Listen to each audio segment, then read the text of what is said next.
না না, আমি জানতাম না। আমি আজকে শুক্রবার বিদায় চট্টগ্রাম থেকে আসছি। আজকে সকালে সকালে বিভিন্ন জায়গায় ঘোরাফেরা করলাম, তো ভাবলাম যে মেট্রোতে আসবো। অনেক সবাইকে জিজ্ঞেস করলাম যে কিভাবে মেট্রোতে সরা যায়। সবাই বললো যে দিয়াবাড়িতে আসার জন্য।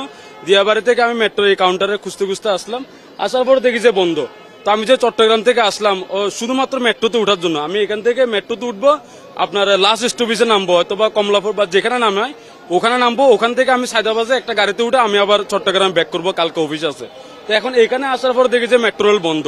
তো এখন বলেন আমি যে চট্টগ্রাম থেকে আসলাম, তো এটা কি হলো? এটা কোনো পূর্ব ঘোষণা ছাড়া এখানে আমার মতো অনেক মানুষ আছে, জানি না কারা কোন জায়গা থেকে আছে। আমি চট্টগ্রাম থেকে আসছি, তো এখানে এসে দেখি যে বন্ধ। তো এখন আমার তো মেট্রো রেলে ওঠার স্বপ্নটা ভঙ্গ হয়ে গেছে। কারণ আপনি বলেন আমার করণীয় কি? আমার পক্ষে কি সম্ভব চট্টগ্রাম থেকে আবার এসে আবার মেট্রোতে উঠা? আমরা যেহেতু চাকরিজীবী, আমাদের পক্ষে তো সম্ভব না চট্টগ্রাম থেকে এসে আবার মেট্রোতে উঠা। আসলে সরকারি কর্মচারী যারা আছে তাদের দাবি দেওয়া হচ্ছে ভিন্ন জিনিস, আর আমাদের যে যাত্রী সেবা মেট্রো রেল সেটা চলাচল হচ্ছে ভিন্ন জিনিস।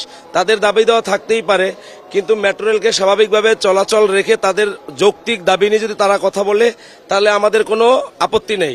কিন্তু তারা হাজার হাজার মানুষের ভোগান্তি করে এভাবে তাদের দাবি দেওয়া নিয়ে কথা বলবে, এটা আসলে যৌক্তিক দাবি বলে আমি মনে করি না।